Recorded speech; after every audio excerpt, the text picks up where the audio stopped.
কোরআন শরীফে দুইটা আউলিয়ার কথা বলা আছে।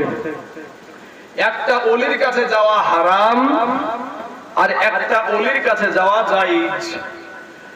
যে ওলির কাছে যাওয়া হারাম ওটা হলো আপনার মিন দুনিহি আউলিয়া। ওই আউলিয়াটা হলো কোরআনের আয়াত, দুটোই কিন্তু কোরআনই আছে বাবা। তো কোরআনে বলা হয়েছে যে আউলিয়ার কাছে যেতে নিষেধ করা হয়েছে সেটা হলো শয়তানের আউলিয়া। শয়তানের আউলিয়া। আমরা কি শয়তানের আউলিয়ার কাছে যাই রে বাবা?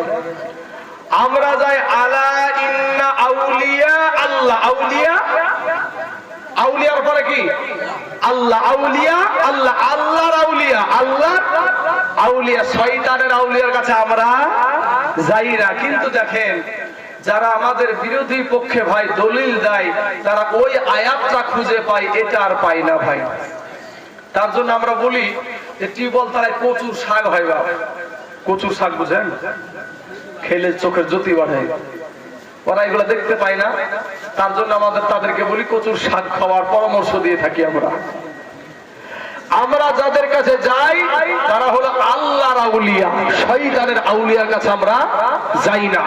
আমরা পীর মাননেওয়ালা বাপ, কিন্তু বাপ যারা আল্লাহর বন্ধু তাকে আপনি পীর বলে স্বীকার করেন, মুরিদ হন। কিন্তু যদি সে ভণ্ড পীর হয় তাহলে আপনার মুজাদ্দিদ আলফি সানি রহমতুল্লাহ আলাই উনি তার মাকতুবাত শরীফে লিখছেন একটা বাঘকে দেখে যেমনি ভাবে হরিণ পালায় অমনি ভাবে ওই ভণ্ড পীরকে দেখে তার মুরিদকে পালাতে হবে ওর কাছ থেকে। মুজাদ্দিদ আলফি সানি রহমতুল্লাহ আলাইকে চিনো না বাবাজি? আমাদের ওলিদের শিরোমণি, জোরে বলে সুবহানাল্লাহ সুবহানাল্লাহ সুবহানাল্লাহ। তাহলে আমরা কোন পীর মানবো? আল্লাহওয়ালা পীর মানবো, ভণ্ড পীর মানবো না। এখন বাবাজি আপনাদের এই বীরভূম জেলায় পড়ছে মনে হয় ওটা পাথর চাপড়ি। পাথর চাপড়ি বীরভূম জেলা পড়ছে না? মাঝে সাঝে ওখানে যাই, মাঝে সাঝে ওখানে আমি যাই, গেলে মনে একটু তৃপ্তি পাই, শান্তি পাই। আমরা যেয়ে কি করি, আমরা গিয়ে উনার পাশে বসে বা দাঁড়িয়ে ফাতিহা পাঠ করি, সূরা ইয়াসিন তেলাওয়াত করি। আমরা তো একটা দল যাই, মানে গাড়ি ভাড়া করে সকলেই যাই। তারপরে কি করি, ওখানে দুরূদ ও সালাম কিয়াম টিয়াম করার পরে শেষে দোয়া করি। কিন্তু পাশেই দেখা যায় বাবাজি, বুঝলেন না, টান টান, ওরে টান, এমন টান যাই রে ভাই, একবারে লাগ দিয়া কান দিয়া মুখ দিয়া ওর পাছা দিয়েও বোধহয় তুলে। তো বাবাজি তাহলে এখানে এরা কেন কোন আল্লাহর ওলি এটা শিক্ষা দেয় নাই, ওইটা সরকারি আওতায় চলে গেছে, সরকারের আওতায় চলে গেছে। ওইটাকে কেন্দ্র করে যুবক ছেলেগুলোকে ভুল বুঝিয়ে তাদের দলে টানবে। ভাই পাথর চাপড়ির জায়গাটা সরকারের অধীনে চলে গেছে। এবার সরকার জায়গাতে আপনি যাই যদি শাসন চালান যে এখানে চলবে না গাঁজা খাওয়া, বলে তোর বাপের জায়গা নাকি রে, তোর বাপের জায়গা এটা যে তুই এখানে মানা করতে এসেছিস, বুঝলেন না কথাটা? কিন্তু যিনি দাতা মাহবুব শাহ যিনি শুয়ে আছেন ওখানে, নিঃসন্দেহে আল্লাহর ওলি, সুবহানাল্লাহ। তার কাছে আমরা গিয়ে যখন বাবাজি দুরূদ ও সালাম করি, ফাতিহা তেলাওয়াত করে যখন আল্লাহর কাছে চাই, মনটা বড় শান্তি হয়ে যায়, আরাম হয়ে যায়। ওই আনন্দ বুকে করে নিয়ে বাড়ি ফিরে চলে যায়। বাবাজি আমার সোনা মানিকরা, আল্লাহর ওলি হতে হলে, ওই তো কয়েকদিন আগে আমি আসানসোলে গিয়েছিলাম বাবাজি, গাউসে বাঙ্গালা বলে একজন বড় পীর আব্দুল কাদের জিলানীর বংশধর আছে আপনার এই আসানসোলের কাছে, আপনার আসানসোল জেলাতে। ওখানে আপনার বড় পীর আব্দুল কাদের জিলানীর যত সম্ভব কিরকম নাতি হচ্ছে, গাউসে বাঙ্গালা নামে পরিচিত, গাউসে বাঙ্গালা নামে পরিচিত। ও মুসলমান, একজন আল্লাহর ওলি যখন ওয়াজ করে, একজন আল্লাহর ওলি যখন বক্তব্য রাখে, এই গাউসে বাঙ্গালা ইনি যখন নাখোদা মসজিদে বাবাজি আল্লাহর ঘরে যখন ওয়াজ করেছিলেন, ঘন্টার পর ঘন্টা সেই সমস্ত মানুষগুলা তার ওয়াজ শোনার জন্য পাগল পাড়া হয়ে গিয়েছিল। হুজুর আর একটু ওয়াজ করেন, হুজুর আর একটু বায়ান করেন। কিন্তু বাবাজি আমরা ওয়াজ করলে আমাদের আওয়াজ শুনে মানুষ তাসির হয় না। কারণ কি, আমাদের যেমন বলবি আমরা, আমাদের শ্রোতাও তেমন হয়ে গেছে। ঠিক না বে ঠিক? ওরে এলো দিন আখেরি, বলবি হবে বাড়ি বাড়ি, এলো দিন আখেরি, বলবি হবে বাড়ি বাড়ি।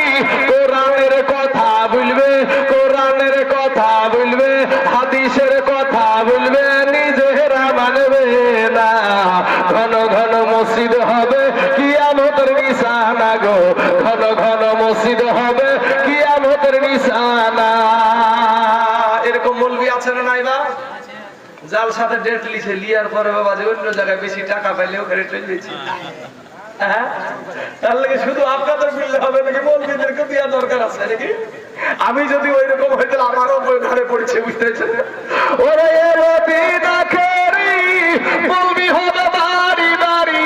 কোরআনের কথা বলবে, হাদিসের কথা বলবে, নিজেরা মানবে না। ঘন ঘন মসজিদ হবে, এ মুসল্লি পাইবা না রে ভাই। ঘন ঘন মসজিদ হবে কিয়ামতের নিশানা। ওরে ভাই রাখবে না, ওরে কিয়ামতের দিন ঘনাবে, এ বান্দির পেটে সন্তান হবে, নিজের জমি খালি থাকবে, আবাদ হইবে না। কিয়ামতের আগে বাবাজি নিজের বউকে রেখে অন্য একটা বান্দির সাথে প্রেম করে তার পেটে সন্তান হবে। তাই বলছে ওরে কিয়ামতের দিন ঘনাবে, এ বান্দির পেটে সন্তান হবে, নিজের জমি খালি থাকবে, আবাদ হইবে না। কিছু পীরে টিপে মুরিদের পা জগৎবাসী সই না যা, কিছু পীরে টিপে মুরিদের পা জগৎবাসী সই না যা। ওরে লোভে ভক্তি কম্বকেরা দুজকে ঠিকানা। ঘন ঘন মসজিদ হবে কিয়ামতের নিশানা গো, ঘন ঘন মসজিদ হবে মুসল্লি পাইবানা। আমার গজলটার ভিতরে বাবাজি কিছু বুঝতে পারছেন আপনারা? বোঝার তো এইগুলা সমাজে হচ্ছে না, হচ্ছে না? আর পীরেরা বাবাজি, আগে মানুষ পীরের কাছে ছুটেছে, আর এখন পীরেরা মানুষের কাছে ছুটছে। আমি পীর, আমি পীর, আসো মুরিদ হও। এই ভণ্ডদেরকে জুতা পিটা করা দরকার। এদের জন্য সুন্নিয়াতের ক্ষতি হয় বাবা। সুন্নিয়াতের জন্য গালি, সুন্নিয়াতকে গালি শুনতে হয়। সুন্নি দলটা মানুষের কোন দল বানানো দল না, এই দলটা হলো আমার নবীর দেওয়া নাম। করে বলে সুবহানাল্লাহ। আর এই ভণ্ডদের জন্য, এই ভণ্ড পীরেদের জন্য আজকে বাবাজি, আজ সুন্নিয়াতের এইরকম ভাবে তাচ্ছিল্য করা হয়। আমাদেরকে গালি দেওয়া হয় মাজার পূজারি, আমাদেরকে গালি দেওয়া হয় কবর পূজারি। মাজার পূজা আমরা করি না রে বেকুবের দল, তোরাই হলো মূর্তি পূজারি, তোরাই হলি মানুষ পূজারি। আমরা কবর জিয়ারত করি, কথা ঠিক না ঠিক? আমরা কবর জিয়ারত করি। আর কবর জিয়ারতকে যদি কেউ কবর পূজা বলে পূজার সাথে তুলনা করে, ওকে তওবা করে আবার মুসলমানও হতে হবে, বিনা তালাকে আর বো তালাক। আমার কথাটা কাউকে গালি দিচ্ছি ভাই? কাউকে আমি গালি দিচ্ছি না ভাই। তুমি যখন আমার টুপি ধরে টান দিবা, তুমি যখন আমার পাগড়ি ধরে টান দিবা, তুমি যখন আমার জুব্বা ধরে টান দিবা, আমার সুন্নাত ধরে টান দিবা, তখন আমিও তো ভাই একবারই ছেলে কথা বলবো না তো নাকি? সম্মানিত বাবাজি, আমার সোনা মানিকেরা, ওগো আমার ভাই জানেরা, আবু সালে মুসা জঙ্গিকে কি বললেন শুনেন। বলে বাবা গো, তোমাকে আমি ক্ষমা করে দিতে পারি, তবে আমার একটা শর্ত আছে। বলে কি শর্ত? বলে বাবা রে, ও আবু সালে, তোমাকে আমার এই দরবারে দেখা দেখভাল করতে হবে, এখানে তোমাকে থাকতে হবে, এখানে কাজকর্ম করতে হবে, তোমার প্রতি কাজের অত চাপ থাকবে না, শুধু দেখাশোনা করতে হবে। 1 বছর নয়, 2 বছর নয়, 1 যুগ তোমাকে এখানে কাটাতে হবে। একটা ফলের জন্য রে বাবা 12 বছরের শাস্তি কে আপনি মানবেন বলেন? আবু সালেম মুসা জঙ্গি তো আপনার মতো মানুষ না, আমার মতো মানুষ না। উনি হলেন আল্লাহওয়ালা ব্যক্তি, উনি হলেন দুনিয়ামুখী মানুষ না রে বাবা, উনি হলেন আখিরাতমুখী মানুষ। এ মুসলমান যুবকেরা,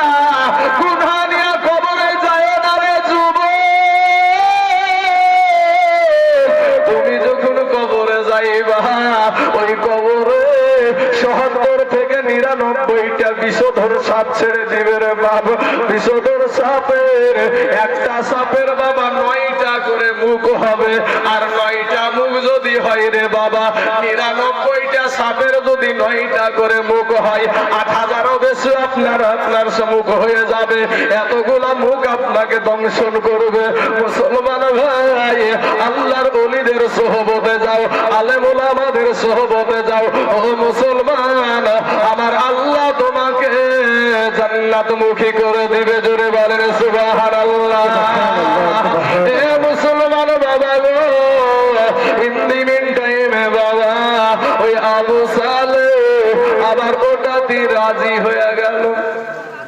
রাজি হয়ে গেল, ঠিক আছে তাই হবে, কিন্তু তারপরে আমি কারো হক মেরে কবরে যেতে চাই না। সুবহানাল্লাহ বলুন। বাবাজি কেমন ঈমান দেখেন, বলছে আমি 12 বছর আপনার এখানে চাকর খাটতে রাজি, তারপর আপনার হক মেরে ক্ষমা না নিয়ে আমি কবরে যেতে চাই না। বাবা একদিন গেল, 2 দিন গেল, 1 মাস গেল, 2 মাস গেল, 3 মাস গেল, 1 বছর গেল, 2 বছর গেল। আবু সালেহ মুসা রাদিয়াল্লাহু তাআলা আনহু ওনে বাবাজি যখন 12 বছর যখন পরিপূর্ণ হয়ে গেছে, এবার বাবা আল্লাহর গোলামের কাছে গিয়া হাজির হয়েছে। ডাক দিয়া বলে, হুজুর আমার তো 12 বছর পরিপূর্ণ হয়ে গেল, বলেন তো আমাকে আপনি এবার ক্ষমা করবেন কিনা? আল্লাহর ওলি বলছেন, আবু সালেহ তোমার কাছে কর্মে তোমার আদর্শ আদর কায়দাতে আমি বড় খুশি হয়েছি, আমি বড় আনন্দিত হয়েছি, তবে তোমাকে আমি ক্ষমা করে দিতে পারি। আমার আর একটা আবদার যদি তুমি রাখো, আমার আর একটা শর্ত যদি তুমি রাখো। বলে আমার শর্ত দিবেন?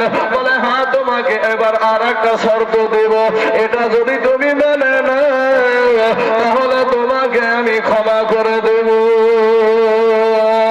আব্দুল কাদের জিলানী রহমাতুল্লাহ আলাইহির বাবা আবু সালেহ মুসা একটা ডাক দিয়া চোখের পানি ছেড়ে দিয়া বলছেন, ও হুজুর আপনি বলেন গো, একটা আপেল খাওয়ার কারণে আজ 12 বছর আপনার দরবারে আমি পড়ে আছি।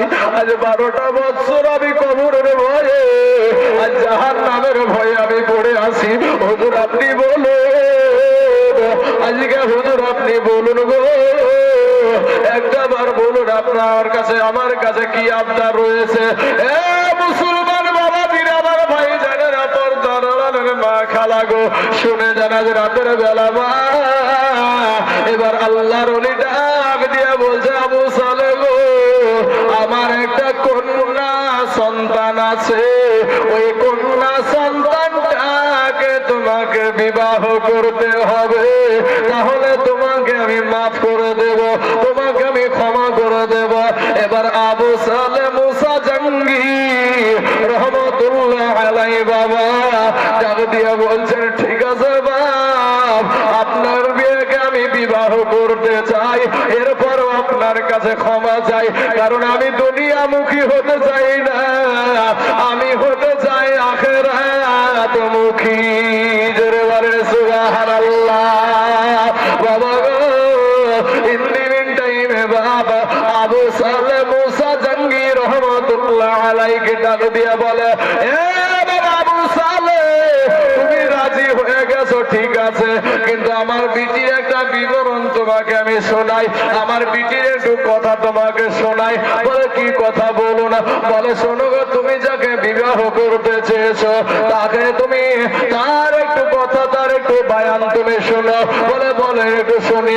বলে যাকে তুমি বিবাহ করতে চেয়েছো সেই বিটিটা আমার চোখে দেখতে পাই না, চোখে অন্ধ। আবু সালেহ মুসা উনি তো আল্লাহকে খুশি করার জন্যই পরীক্ষা দিচ্ছেন বাবা।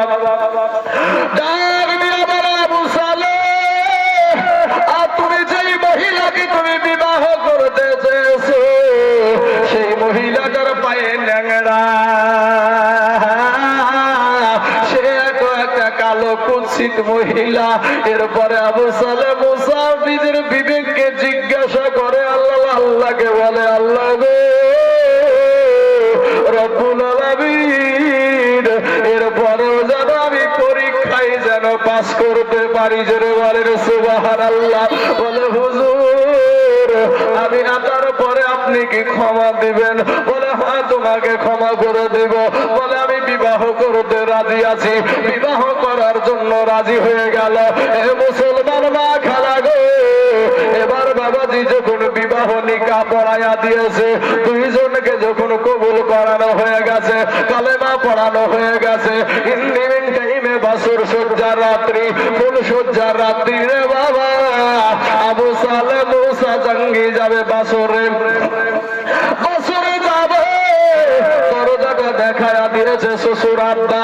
এবার দরজার কাছে আপনার যাওয়ার পর দরজা খুইলা দেখছে রে বাবা, ওই ঘরের ভিতরে এত সুন্দরী রমণী, এত সুন্দরী মহিলা, একেবারে যেন ঘরখানা আলোকিত করে আছে। জোরে বলেন সুবহানাল্লাহ। যেমন দেখেছে বাবা, সাথে সাথে আপনার বাইরে বেরিয়ে চলে এসেছে। লম্বা ঘটনা সংক্ষিপ্ত করছি, সামনে আমি আরো আগাবো বাবা গো, সামনে আরো যাব। এ বাবাজি এবার আসার পরে যখন বেরিয়ে এসেছে আবু সালেহ মুসা জঙ্গি রহমতুল্লাহ আলাইহির পিতা, এ বাবাজি আবু সালেহ মুসা জঙ্গি রহমতুল্লাহ আলাইহির শ্বশুর আব্বাকে বলছে, আব্বা গো আপনি যেই মহিলার আপনি নিশানা দিলেন, যে মহিলার আপনি বায়ান করলেন, ওই মহিলাটা আপনি যেটা বলেছেন ওটা না, ওটা না। এবার আবু সালেহ মুসা জঙ্গির শ্বশুর আব্বা বলছে, আবু সালেহ গো ওটাই হলো তোমার বিবি, ওটাই হলো তোমার বিবি। ও আবু সালেহ আমি তোমাকে এই কারণে অন্ধ বলেছিলাম, আমার মেয়েটা তার বাবার মাকে ছাড়া জীবনে কোনোদিন পর পুরুষকে দেখে নাই, জীবনে কোনোদিন পর পুরুষের চেহারা দেখে নাই। আর আমাদের সমাজে বাবা যদি দুলা ভাই বাড়িতে আসে, মা জননী তার ছোট পিটিটাকে দুলা ভাইয়ের জন্য ফ্রি করে দিয়েছে, বৌমাকে ফ্রি করেছে। বৌমাকে বলে আমার জামাইটা বাড়িতে আসলে এমন বৌমা বাড়িতে নিয়ে আসেছি, আমার বৌমাটা আমার জামাইয়ের সাথে ভালো করে কথাও বলে না। মানে এর কি ঠাট্টা করতে হবে সাথে, এর কি ঠাট্টা করতে হবে? নারে তাকবীর, নারে রিসালাত, নারে রিসালাত, মাওলানা আমির ইসলাম সাহেব, নারে তাকবীর, নারে তাকবীর, নারে রিসালাত। মাশাআল্লাহ। দেখেন বাবাজি বক্তা চলে এসেছে, তবে আমার এই জিনিসটা পেশা নাই। আচ্ছা আচ্ছা, আমার এই পেশা নাই যে বক্তাকে স্টেজে বসিয়ে রেখে বক্তব্য দেয়া, এটা আদবের খেলাফ। ইমাম সাহেব বলছে আরো 8 ঘন্টা চালানো, কিন্তু বক্তা সাহেব হাজির হয়ে গেছে। যেখানে বক্তা যদি ঘরে রাখতেন তাহলে ঠিক ছিল, কিন্তু বক্তাকে বসিয়ে রেখে সামনে বাড়াটা আমি পছন্দ করি না। আপনারা যদি বক্তার আরো 8 ঘন্টা কেন 1 ঘন্টাও যদি চালাতে বলতেন আমি চালিয়ে যেতাম, ইনশাআল্লাহ কোনো সমস্যা হতো না। কিন্তু বক্তাকে এখানে বসে রাখা মানে একজন আলেমের বাবাজি অসম্মান করা, বেইজ্জতি করা, এইটা আমি করতে চাই না। তারপরেও হুজুর আপনার কাছে কয়েকটা মিনিট চাইছি, কয়েকটা মিনিট চাইছি। যাই হোক, বিদেশ থেকে এসেছি একটু বলি বাবাজি, আবার সোনা মানিকেরা, এবার যেগুলো শর্ত আছে সেগুলো একটু বলি। একজন প্রশ্ন করেছে, একজন আমাকে জানতে চেয়েছে, যখন আমি এখানে আসলাম, আসার পরে আপনার বাথরুমের দিকে যখন আসছিলাম তখন একজন বলছে, হুজুর আপনি কি বক্তা দিতে এসেছেন? একটা যুবক ছেলে। তো হ্যাঁ, তো হুজুর নাবিজি মাটির তৈরি না নূরের তৈরি, এটা একটু ভালো করে দলিল সহকারে বলিয়েন তো। এই দলিল হাজারো মানুষ জানে, কিন্তু তারপরে প্রশ্নের শেষ হয় না। আমি বলি ভাই, আমি সংক্ষিপ্ত আকারে দলিলটা দিব, আর একটা গজল শুনতে চেয়েছে, এই দলিল কয়েকটা আমি দিব, আর একটা গজল শুনতে চেয়েছে, ওই গজলটা বলে আমার বক্তব্যটা ইতি করে দেব। বুঝতে পারলেন ভাই? তো দলিল কি? যেই মৌলবি বলে নবীজি মাটির তৈরি, ওই মৌলবীর বাপও মাটির তৈরি না। আমি তাইজুল ইসলাম, এই মুর্শিদাবাদেরও শেষ প্রান্ত, ভারতেরও শেষ, ইন্ডিয়ারও শেষ, একেবারে বর্ডারের তারকাটার আমার বাড়ি। বর্ডারের তারকাটার রাজশাহীর বাজার, বাংলাদেশের রাজশাহীর বাজার আর আমার বাড়ি। যদি কোনো বাপের বেটা যদি থাকো, আমার সামনে ডাইরেক্ট কি করো, তুমি যেইখান থেকে দলিল দিচ্ছ ওই আতুর ঘরে আমার জন্ম। মানে পড়াশোনা করেছি দেওবন্দি মাদ্রাসায়, পড়াশোনা করেছি আমি দেওবন্দি মাদ্রাসায়। তো বাবাজি আমার সোনা মানিকেরা, চলুন এই যে দলিলগুলো আমি বললাম তার বাপও মাটির তৈরি না, এই যে কথাটা বললাম, এর ভিতরে আমি দলিল দিয়ে যাচ্ছি, আপনারা প্রমাণ করে নেন। সূরা, আপনার কোরআন শরীফে কয়টা সূরা আছে বাপ? 114টা।